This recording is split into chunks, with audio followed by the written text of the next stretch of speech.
الذين يرثون الفردوس هم فيها خالدون الذين يرثون الفردوس هم فيها خالدون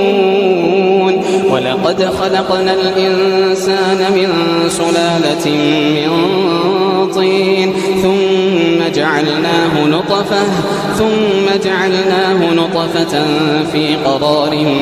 مكين ثم خلقنا النطفة علقة فخلقنا العلقة مضغة فخلقنا المضغة عظاما فكسونا العظام لحما ثم أنشأناه خلقا آخر ثم